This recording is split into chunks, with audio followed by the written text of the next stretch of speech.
So grit is everyone's familiar with the term, but I think the scientific term is the psychological construct. It's based on a 12-question survey.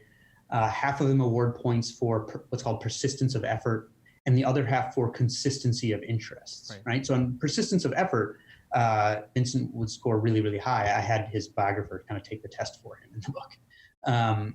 His Pulitzer Prize-winning biographer, so not just a random biographer, but and he would not score well on consistency of interests, essentially.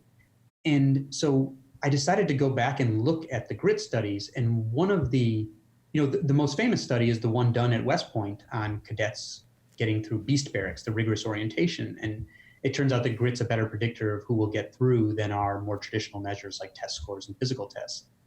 But, those gritty cadets, again, since the start of the knowledge economy, about half of them have been quitting the Army essentially on the day that they are allowed, because they're not able to pursue match quality on their own terms in an economy that has a lot of lateral mobility. And so did they suddenly lose their grit overnight? No, I don't think so.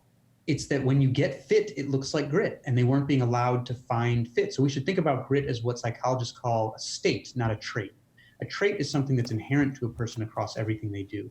A state is a characteristic of a person that is a function of being in a particular context. And that's how grit looks.